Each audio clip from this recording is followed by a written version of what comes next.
Yo, yo, yo, yo, yo. We are live. We are live and we're talking about cheating again. Cheating in video games. Um, and what companies are and are not doing regarding cheating in video games. It's a very interesting subject because ever since the addition of, I don't want to just say PC gaming, but crossplay in general, this problem seems to have spiraled out of control.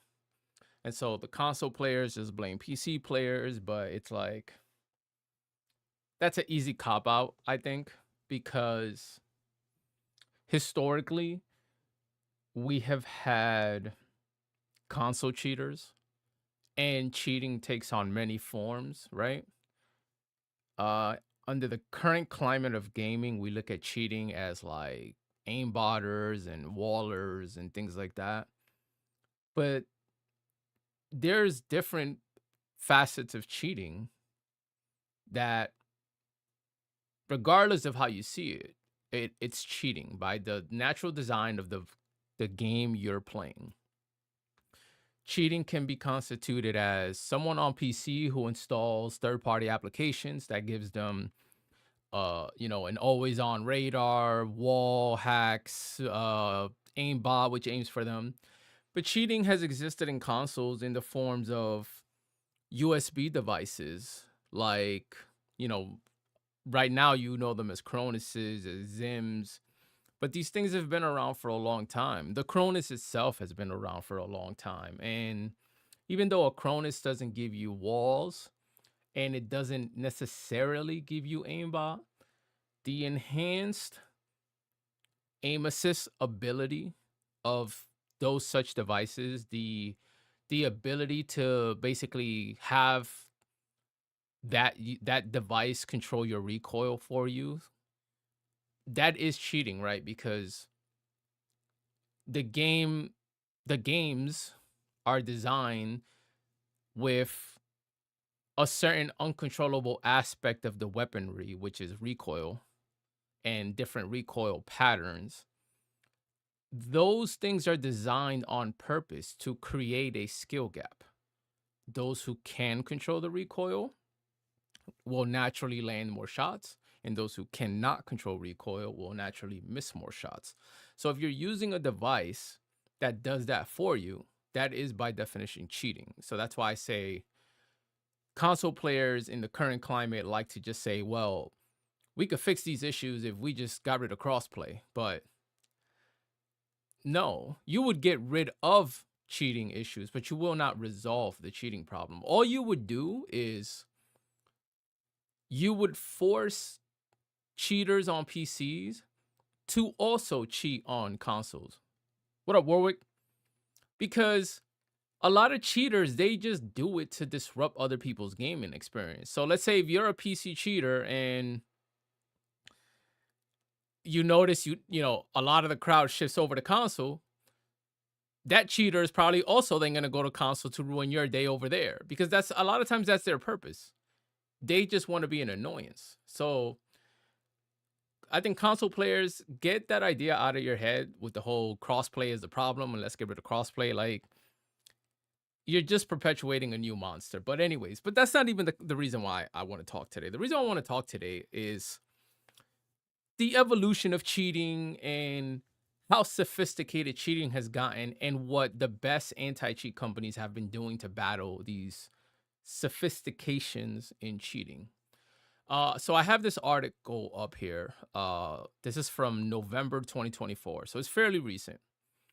And how Valorant is winning the war against PC gaming cheaters. Valorant being considered like one of the best anti-cheats in the game, in the industry. And so the reason why this article, I saw this about a week ago, and this article was very interesting to me because obviously, as a main Call of Duty player, we know how bad things are in Call of Duty, where like they can't seem to detect anything. And one of the conversations that has come up in the Call of Duty space is like, oh, well, if they detect companies like Engine Owning or what's the other one? Phantom Overlay, people are just gonna get DMA cheats, and those are hard to detect. And that's how you know people are speaking without any knowledge of how any of this works. They hear these things on the internet and they hear buzzwords and they just repeat them because they want to be part of the conversation and they want to sound like they know what the hell they're talking about. And it's no disrespect to people because you don't know what you don't know.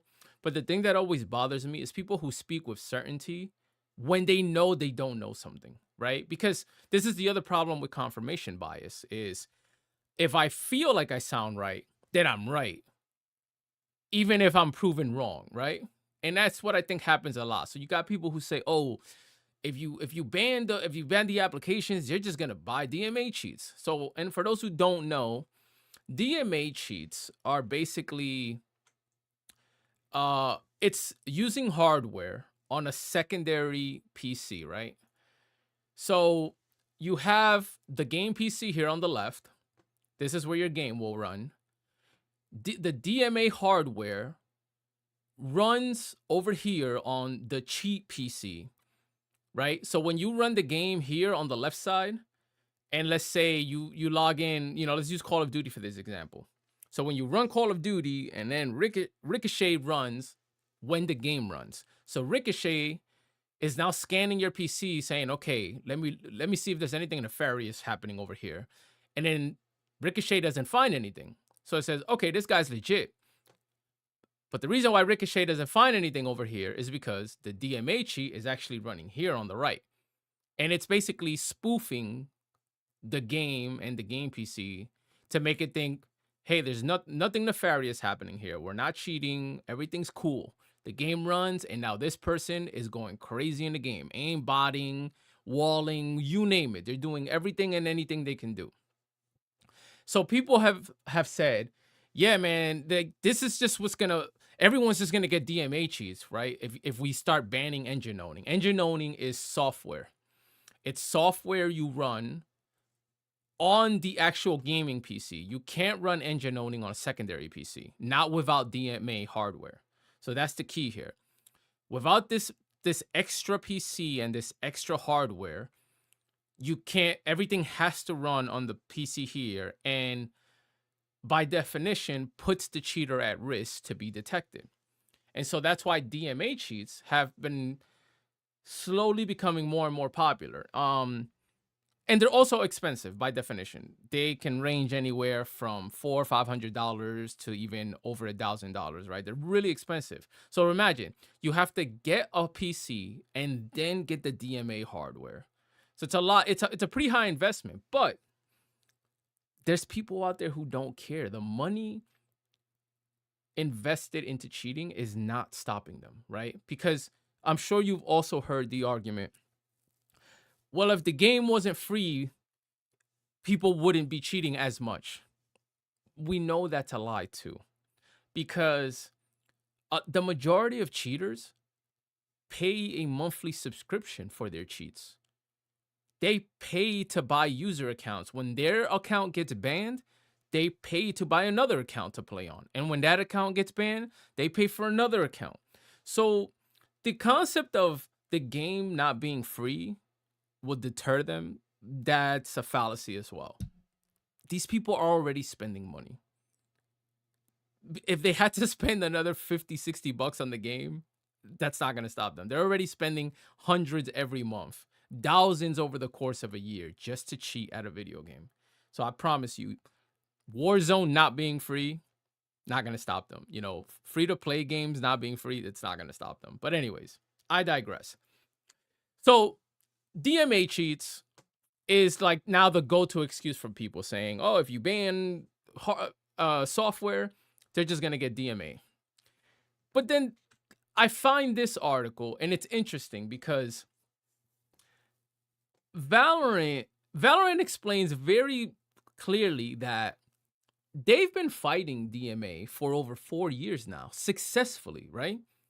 So it makes you wonder, what the hell has Call of Duty been doing? And I pose this question not just that generically, what has Call of Duty been doing, but who is actually working at Activision and subsequently in their anti-cheat division, in their networking division, in their development divisions? Who are these people in charge of the anti-cheat? And what exactly are they doing? Because this article to me is like living proof that I genuinely believe either A, Activision and the subsequent Call of Duty studios are hiring people who genuinely do not know what they're doing in terms of how to combat the cheating problem, or B, they're not actually doing anything. Because how can a company like Riot Vanguard have already figured this problem out and have been successfully combating it now 4 years later? So this is what I'm talking about. They've been doing this for 4 years already. So how is it that in 2025 now, over 4 years of DMA cheats being out, Call of Duty seems to have literally no clue how to combat this? Because look, they're talking about COVID lockdowns. So this is dating back to 2020. And look, it even says, we'll read it. Multiplayer games on PC were a mess back in 2020. Developers were struggling to respond to blatant cheating as more and more people turned to gaming at home during the COVID-19 lockdowns. Call of Duty Warzone, PUBG, and Destiny 2 were all riddled with people using aimbots to automatically shoot opponents or wall hacks to see everyone on the map. Riot Games' Valorant stood out because of its controversial and aggressive anti-cheat system, Vanguard, which had the potential to keep cheaters away. Now, 4 years later, it's clear that Vanguard is winning the war against PC cheaters unlike any other anti-cheat system. We don't see as many of the cheats that try to function on the machine and get access, says Phillips Koskinas, director of anti-cheat on Valorant. That has just become too much of a chore for cheat developers. Vanguard has made it far more difficult for PC gamers to use things like aimbot or wall hacks. This is particularly due to a controversial kernel-level driver that is always running after you boot your PC. So this is the crux of it, right? So a lot of players have also said, hey, the reason why Vanguard is so good is because their kernel-level driver runs on PC boot. The moment you turn on your computer, their anti-cheat kicks in. If you know anything about Ricochet, that's not how Ricochet works. In fact, that's not how a lot of anti-cheat works. The way most anti-cheat works is they only run when you run the particular game you're playing. So in Call of Duty, Ricochet is completely turned off. When you launch Call of Duty, then Ricochet also turns itself off. And then when you close Call of Duty, Ricochet turns itself off. So that clearly, cheat providers said, oh, all we got to do is spoof the system, right? We just hide the cheat application while you're booting the game so that Ricochet doesn't detect it. And then once you're in the game, you turn the cheats back on.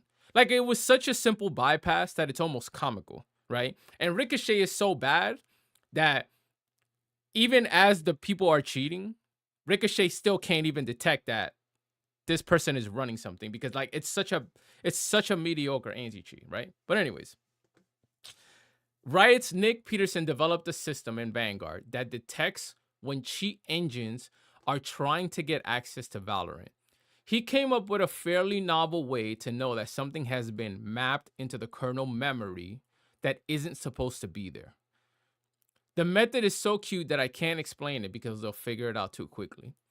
So this is what Ricochet can't do. And this is where, like, I'm confused.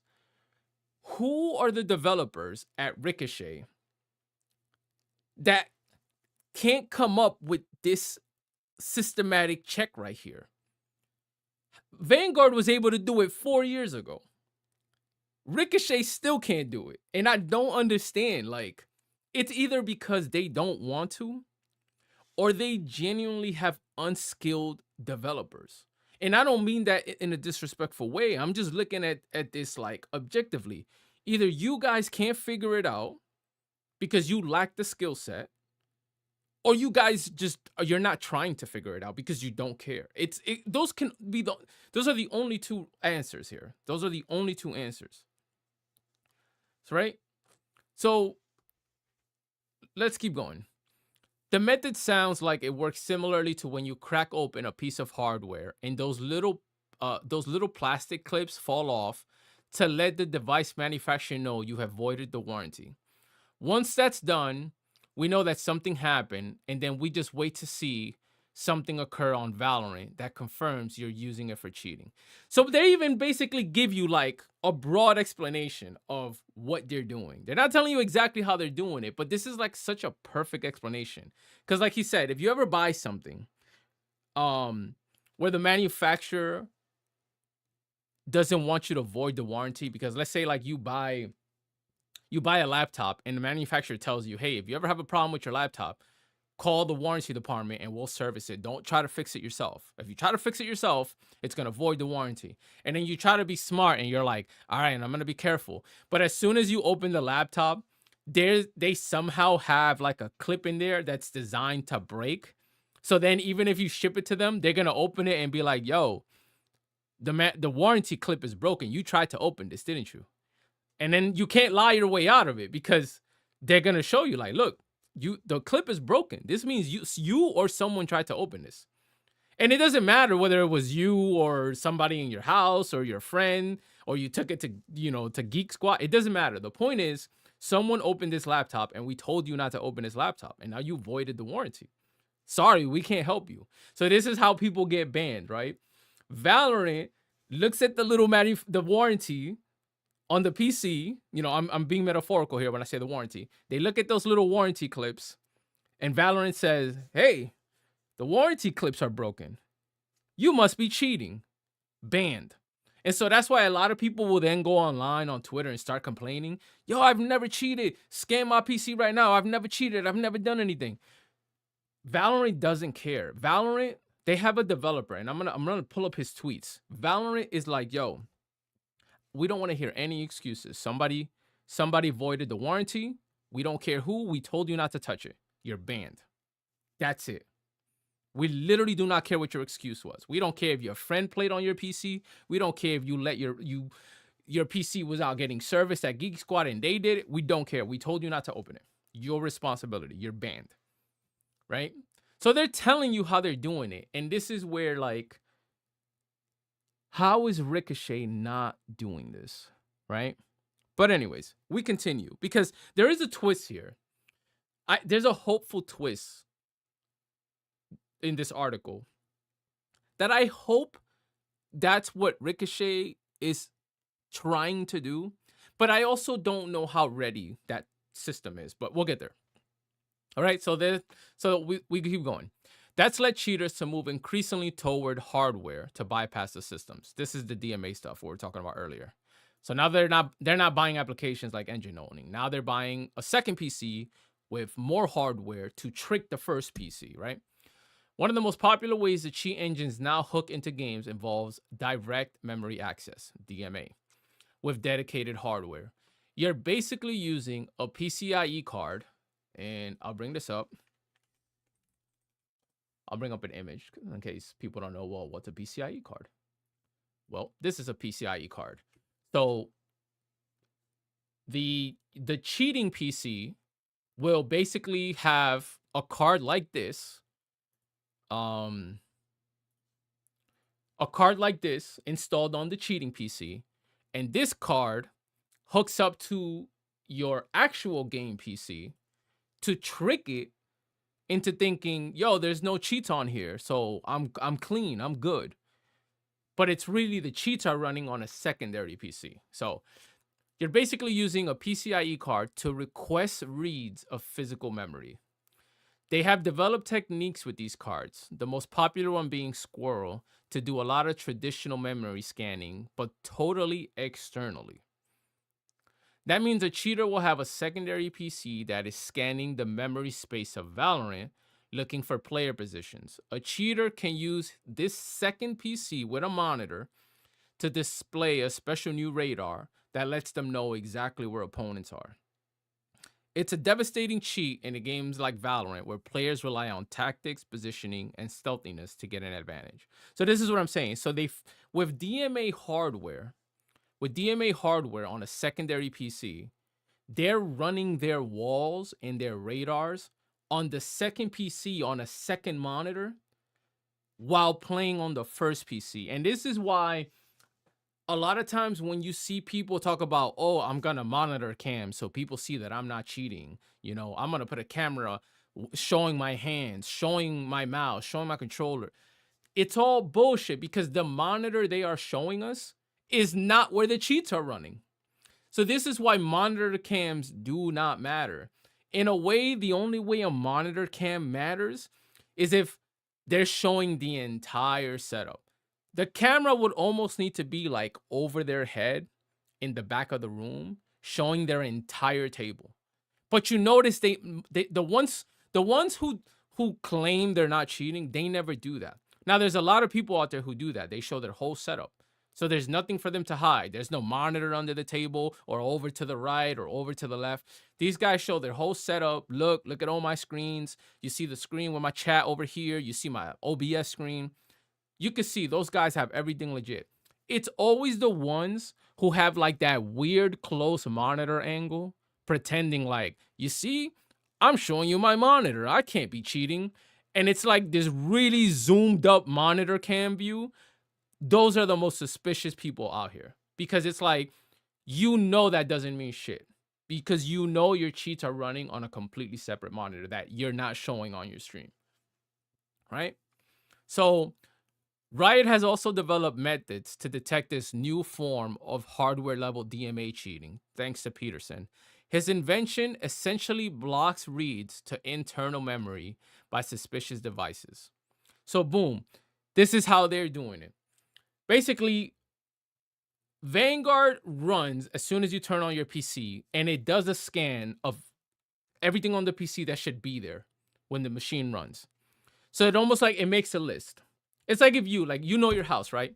And they told you to walk into any room of your house and make a list of everything you see. And then you step out of the room for 10 minutes, step back in. Someone has tried to alter something in the room. They're not going to tell you what it was or where it was. All you have to do now is look at your list and see what's missing or what additional thing is there, what got moved, right? It's like you're just comparing your snapshot before and after. So that's what they're doing. They're looking at the memory reads of like, okay, what was trying to get access that doesn't belong here? And again, this is an oversimplification, but like I'm just trying to keep this like base level for understanding, right?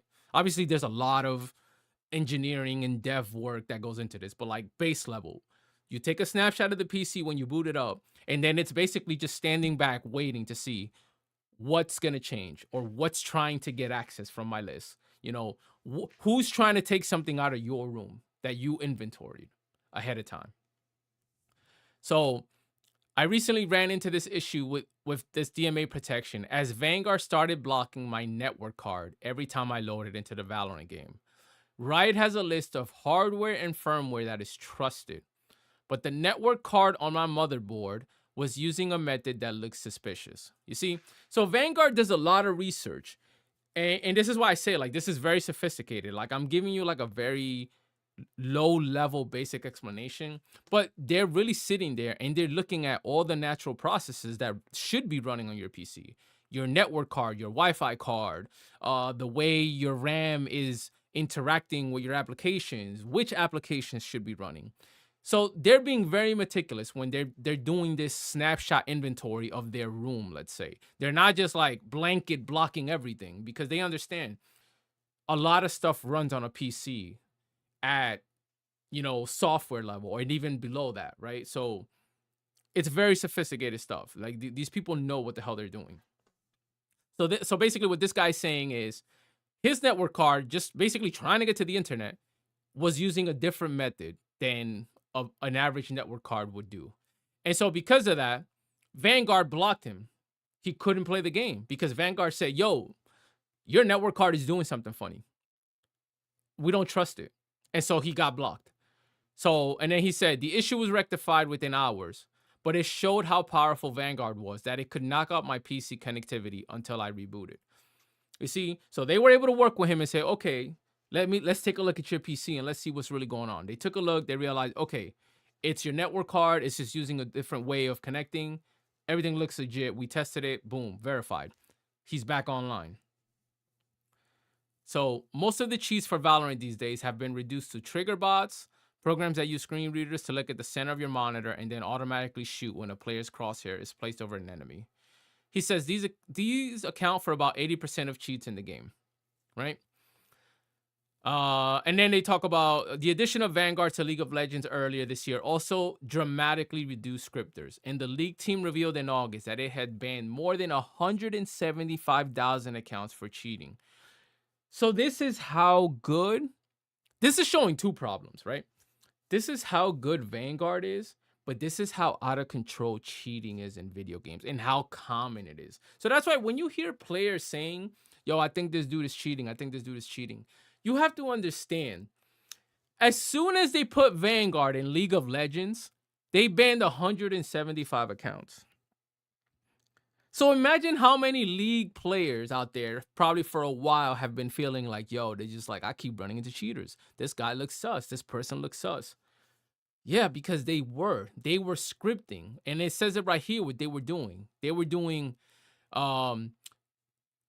trigger bots. So basically, the crosshair is designed so that as soon as it detects an enemy, it shoots for you. So you're not even shooting. Because again, it's about reaction time, right?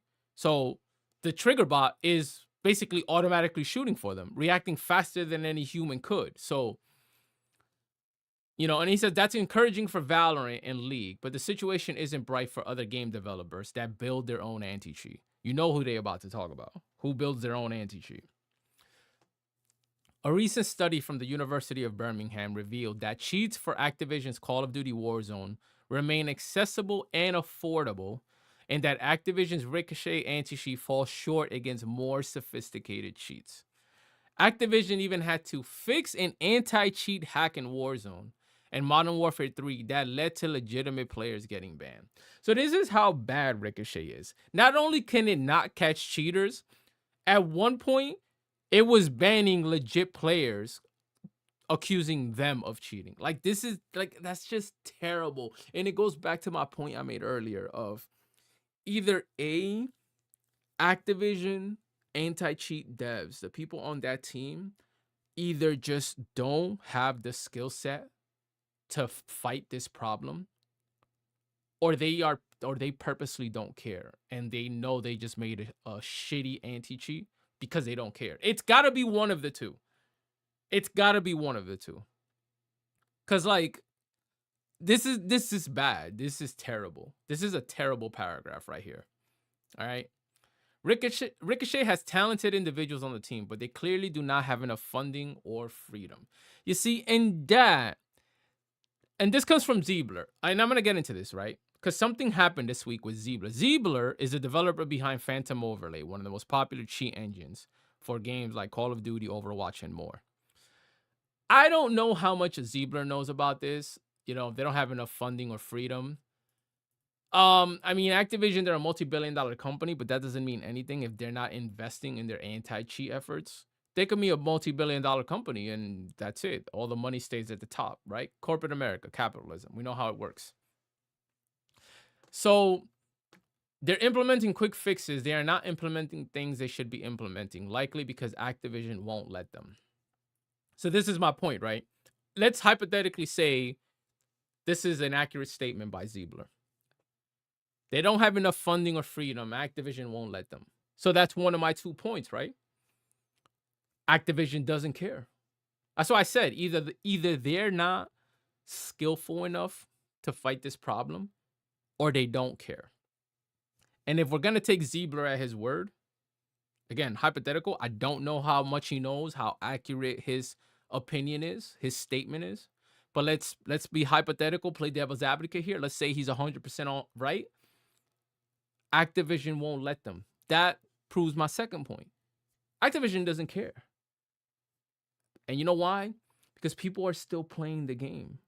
That's why Activision doesn't care. Because no matter how bad the cheating gets in this game, people still keep coming back. People still keep coming back. And I want to show you something else. I want to show you a tweet, as a matter of fact. Let me see. I think it's FIFA Kill who has it. Let me see. Is my sound on?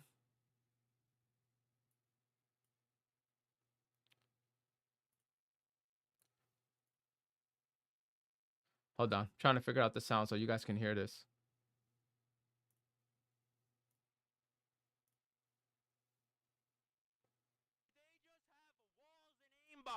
I can't get an advanced UAV. All right, so I'm going to show this. I'm going to bring this right here so you guys can see it. So this is FIFA spectating Blast, and he's getting cheated on. Cause I'm getting hacked on! Woo! Get me the fuck off this game! That's it for me. For sure, that's it for me. For sure. Every single you can't counter hackers now. All they do is they just have walls and aimbot. I can't get an advanced UAV. I can't have util. I have to play natural while these guys are on fucking D-ball, TRT, Tren, fucking what's that shit? Ritalin, Adderall, meth. They're on everything. Like fuck.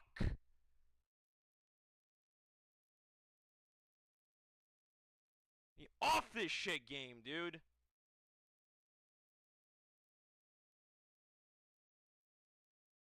I'll be on in 6 hours, chat. 7 hours. I'm getting the fuck off.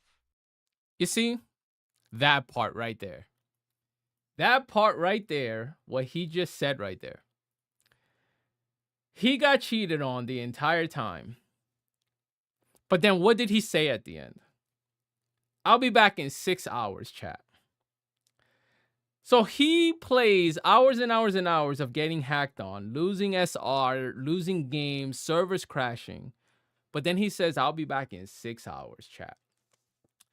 So when you hear that, and then you see that Activision won't let the developers fix the anti-cheat, and I keep telling y'all, it sounds to me like Activision doesn't care.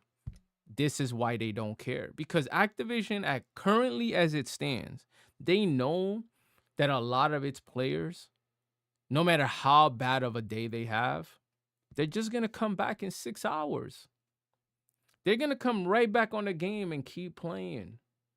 Because it doesn't matter how bad the situation is. They won't let go of this game. So why should Activision care? Why should Activision put any funding into their anti-cheat when people are still playing? Activision is looking at this realistically. It's like you have a broken road in your town, right?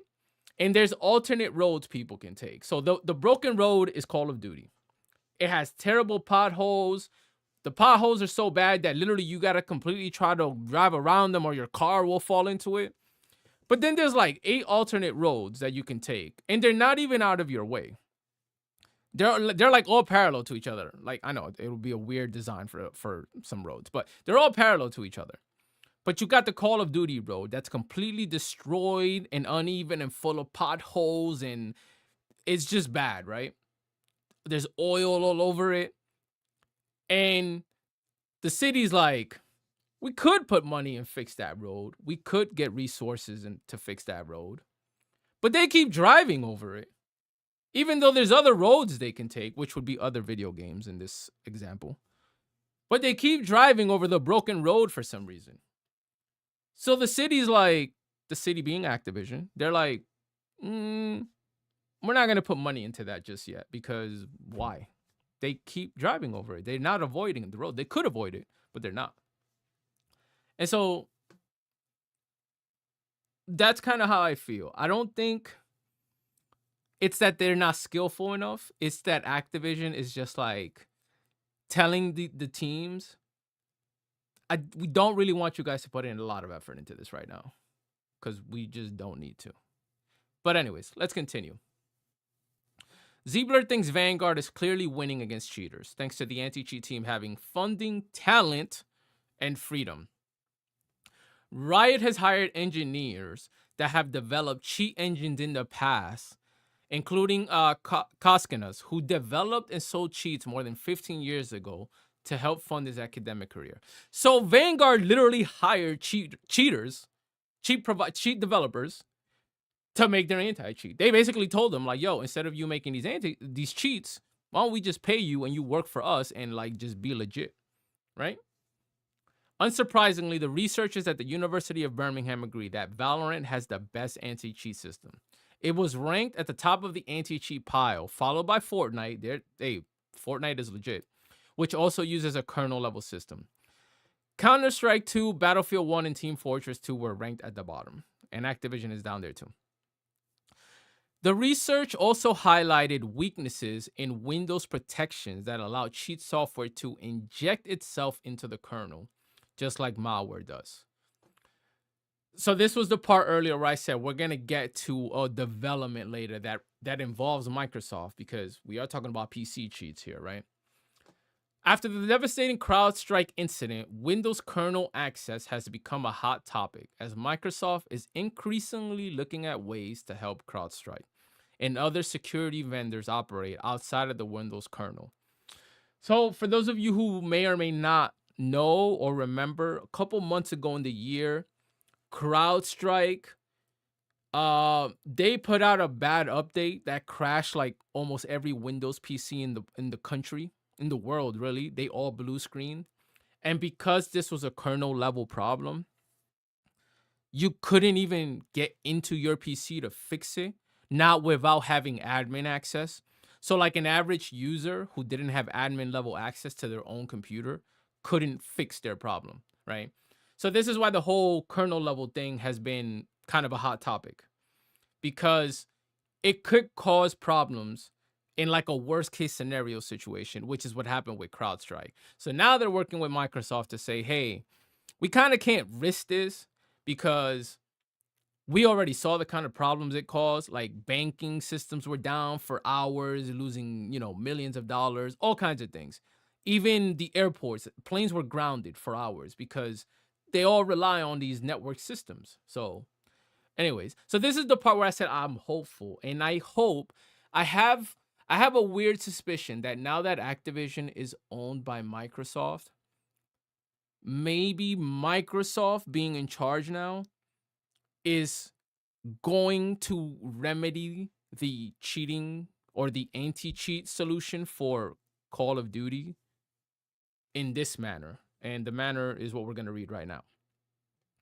Riot is looking to Microsoft to help secure Valorant further. Microsoft got a lot more proactive about revoking the certificates for drivers that were malicious, says Koskinas. We kind of chase what Windows is willing to do. So if they start requiring virtualization-based security to be on, or hardware-enforced stack protection, or hypervisor code integrity, we will leverage those features that protect Windows for us and just require them to be on and recede from the kernel space. So basically they're saying right here, just require them to be on and receive from the kernel space. So Vanguard is basically saying, hey, we want to work with Microsoft and we're willing to work with Microsoft where we're not operating on the always on kernel level. So instead of their anti-cheat running when you turn the PC on, it's running in a way where it's protecting the drivers that are firing, the hardware enforced stack, all that stuff. Vanguard will soon only start when the game launches, provided you're using all of the latest Windows 11 security features instead of always on after boot. That should help with some of the privacy concerns too. So that's what I just said. Vanguard is willing to say, hey, if you guys have a problem with it being always on boot for whatever reason, privacy, whatever the reason is, fine. But we're going to do it in a way where you're going to have to enable all of your Windows features in a very specific way as a requirement of Windows. Now, this is also going to mean that a lot of people now have to get verified version of Windows, because If you've ever seen streamers out there, you'll see on the lower right where they get the little prompt that says, "Hey, please enter a Windows Windows key to register your version of Windows." Because people are still pirating Windows, right? Or they'll use fake versions. So now, and when you use fake versions or pirated versions, one of the things that they do or don't do rather is they don't run updates, because the updates also verify the integrity of your copy of Windows. And if you have an unverified copy, Windows will basically lock you out of your own PC, and it'll just bring you to a screen that says, "Hey, you're not gonna be able to boot until you put in a serial key that proves like you bought this version of Windows." So this is another way they're gonna get around that. So people who were using fake or pirated version of Windows, now they're gonna have to get legit versions of Windows, because they're gonna have these security features on that are gonna in tandem work with the anti-cheats to make sure you're not cheating. So Riot's focus for anti-cheat is on Windows right now, and there are no plans for Linux support with Valorant or League of Legends. Linux is very unsecure, basically. You can freely manipulate the kernel, and there's no user mode calls to attest that it's even genuine. It says Koskinas. You can make Linux distribution that's purpose built for cheating and will be smoked. So Linux, very unsecure. It's a very good operating system, but it's very unsecure for gaming. So they're not even gonna. Basically, they're saying, "Hey, our game is not even gonna be on Linux, because if we can't secure it, we're not even gonna bother." So Respawn just dropped support in Apex Legends, citing similar concerns to Riot about cheating. Epic Games also refuses to support Fortnite on Steam Decks Linux due to lack of users. So again, the same thing as Linux. It's not secure, and they don't want to mess with it. This is just talking about like the Steam Deck, which is the little handheld gaming device. So while Riot seems to be on top of traditional PC cheating, it may have to contend with AI powered cheating soon. So this is talking about like MSI is coming up with a new monitor that basically has like built-in walls, but this monitor at the moment only works for League of Legends, and it basically does like a screen reader scan, and in League it tells you where all the players are. This doesn't work for like every game. Like you can't just buy this monitor and play Call of Duty and it's gonna tell you. Like for some reason MSI made a cheating monitor for League of Legends. I don't understand what what their reasoning was. Obviously, the intention is to cheat because it's telling you where everybody is. But I'm almost certain League of Legends will ban that monitor anyways. So again, kind of pointless. Don't waste your money, because it's probably gonna get banned or it's gonna get scanned with the Windows security, and then you're not gonna be able to play League anyway. So again, I don't know what MSI was thinking. So yeah, so the hope here is this right here. They're gonna work with Microsoft, and they're gonna utilize Microsoft's own security so that they don't have to have an always on after boot, and just keep it specific to when you boot the game. Because this is what a lot of people have been saying. Oh, I don't want a kernel driver because of privacy concerns. Okay, cool. We're gonna put the leverage on Microsoft, and you're gonna have to get a legit copy of Windows, all the security features that are gonna be required, and all your updates. Otherwise, you're not gonna get to play. So now you're not gonna have excuses of privacy concerns. Now it's gonna come down to, did you even buy this version of Windows? Is this even legit, or is that fake too? Right? So hold on, I want to bring up the GamerDoc tweet as well. I did mention it earlier. So GamerDoc is one of the lead devs for Riot Vanguard, and GamerDoc just be trolling like all the cheaters. Like for example, like this was 2 days ago. So look, January 2nd, I was celebrating my New Year in Vegas, so I was off socials for a bit. I'll be back home soon and will start working on some new detections. I know the ladder has been infested with cheats. I will deal with them ASAP and do some cleaning. So this is how fast GamerDoc dealt with this. January 2nd. Says, I haven't been home. Look, January 2nd, still, same day. All right. Detected 2 cheap vendors, resulting in around 4K bans. Going after more private ones again. Also, any cheater that wants to brag, ego flex their cheat, please do so here in the comments so I can add it to the list. I'm just getting warmed up. This man is relentless. He works for Vanguard.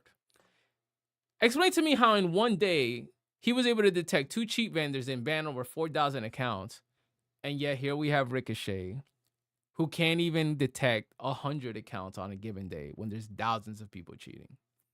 It's kind of sad and demoralizing, you know. It's crazy. It's crazy. So yeah. Oh, and the Ziebler thing. So here's the thing about Ziebler. So we know Ziebler runs Phantom Overlay, which is one of the biggest cheat providers specifically for Call of Duty. So this week, something weird happened with Phantom Overlay.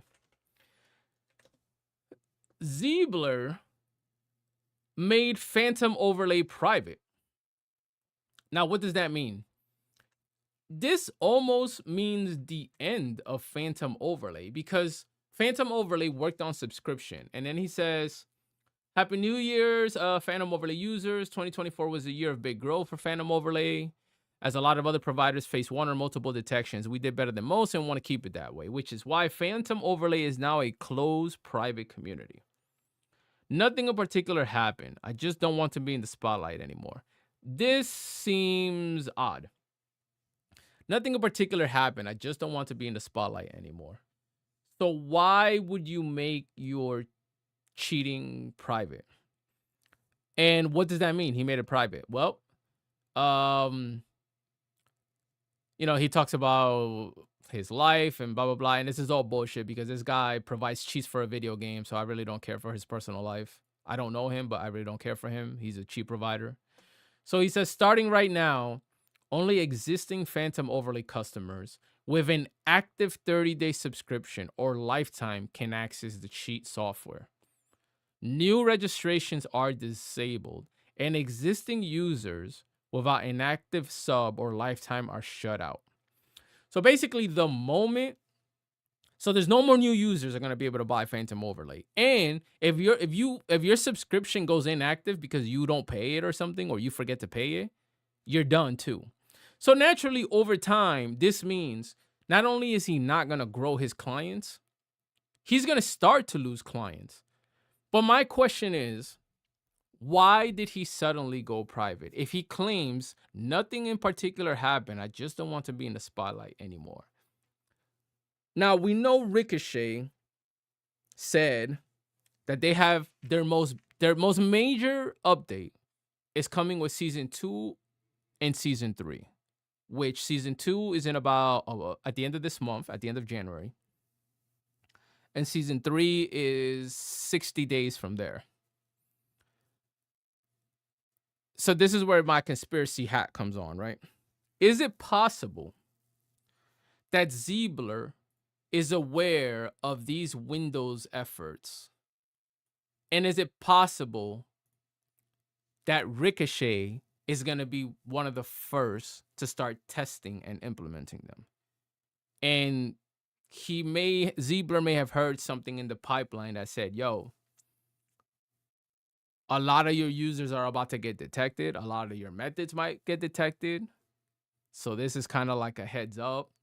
And so now he wants to be private, kind of, get his last cash grab while he can with the existing customers until he just can't anymore.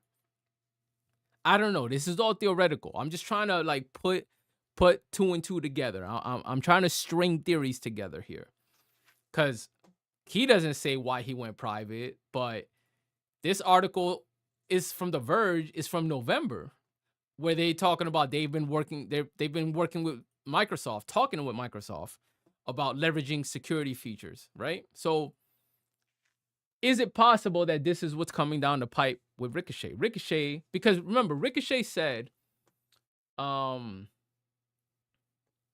where's the blog? I'm trying to find the blog. I want to find the blog for Ricochet.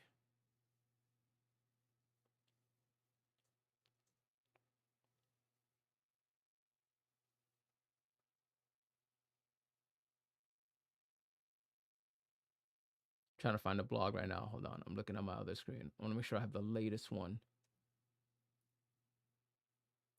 Ricochet update December. Is it this one? Let me see. I think it's this one.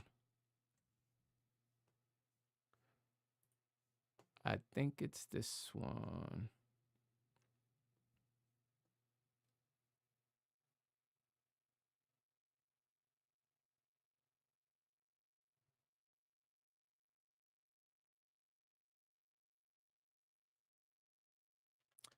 So right here. So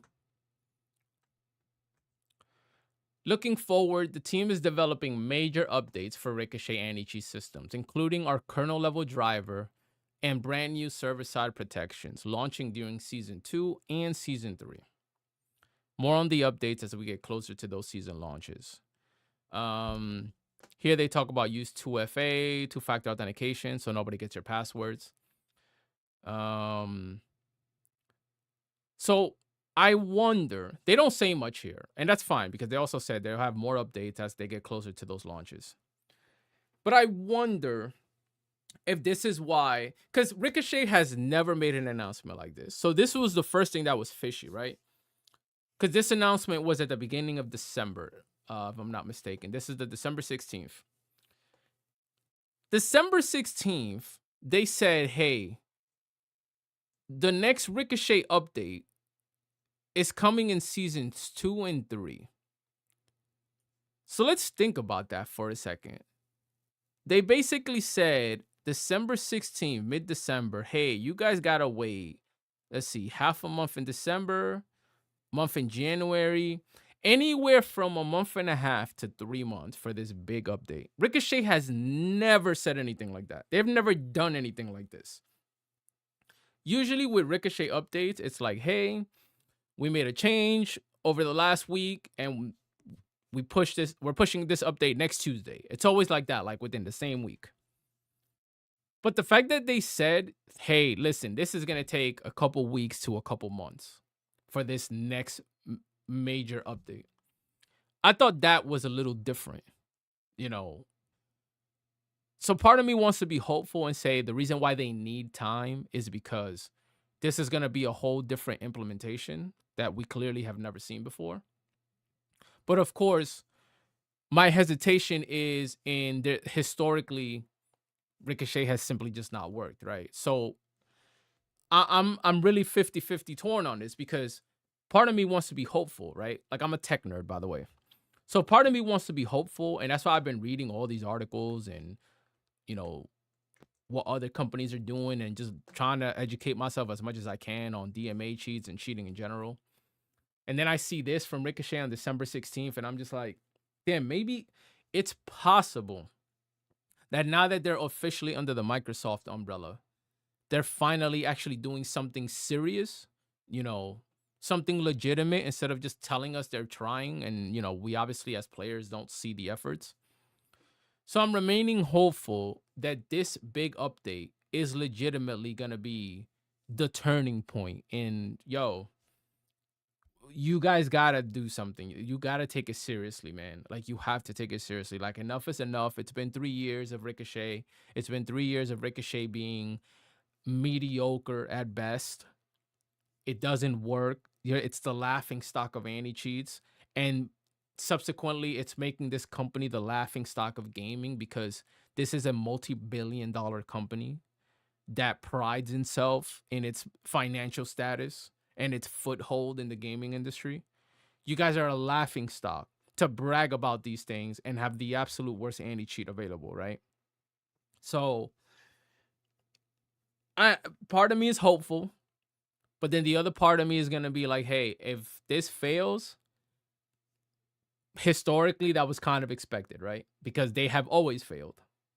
They have never had success with the anti-cheat. So if it fails in season 2 and it fails in season 3, then they're just doing what they've always done. They've always failed.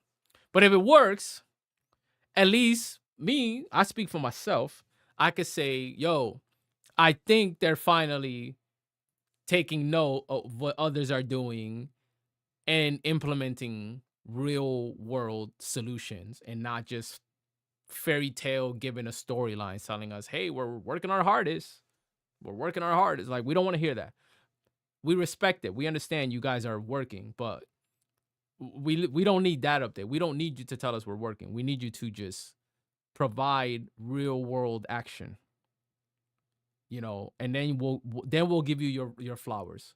When we see action, when we see a turning point, we'll give you your flowers. Enough of us giving you the flowers prematurely. We're not doing that anymore. But anyways, that's what I wanted to talk about today. I thought it was just interesting. I've been reading so much stuff in the last few weeks about cheats and anti-cheats and seeing the phantom overlay thing go private and how they're tackling DMA and how they're trying to leverage Windows 11 to fix these issues. I thought all of this was interesting, and that's why, like, at the beginning I said a lot of people just say buzzwords and talk about things because they see other people talk about it, but they literally have no idea what they're talking about. And I want to speak from a position of information. And so that's why, like, I just kind of been putting all these things together, looking at actual, cheat developers who work on this stuff, seeing the stuff they're saying. I'm saying? Anti-cheat analyst 3 at Riot Vanguard. This is a real anti-cheat developer. This is a real interview where they talk about the efforts that they put in, their concerns. I want to speak from information. I don't just want to be another, hey, fix the anti-cheat. It's like, sure, you can have that opinion. That's not a problem. Of course, if you're playing these games, you could have the opinion of just saying, hey, fix your anti-cheat. But, like, I don't just want to use buzzwords. Like, people who just say, like, oh, turn off crossplay, or they're just gonna get DMA cheats. It's like, okay, but, like, do you even understand how those things work? Do you understand what you're saying? Or you're just saying it because you heard somebody else say it? Like, I don't want to be that person. And I feel like the internet has too much of that. It has too many people who are just all confirmation bias and opinion, and they don't want to be wrong, but they can't prove their stance. They can't argue their position because their position is just this generic blur that they heard on the internet. Turn off crossplay. But then you ask them, okay, so how's crossplay going to fix that if you still have console cheats? And then they just run in circles around their own opinion. It'll just be better. Okay, but how? Give me the data. What's going to change? Or how is that going to prevent console cheats? How's that going to reduce console cheats? Well, let's just try it. Like, it's just, they just have generic statements, right? Because, again, they just want to feel right.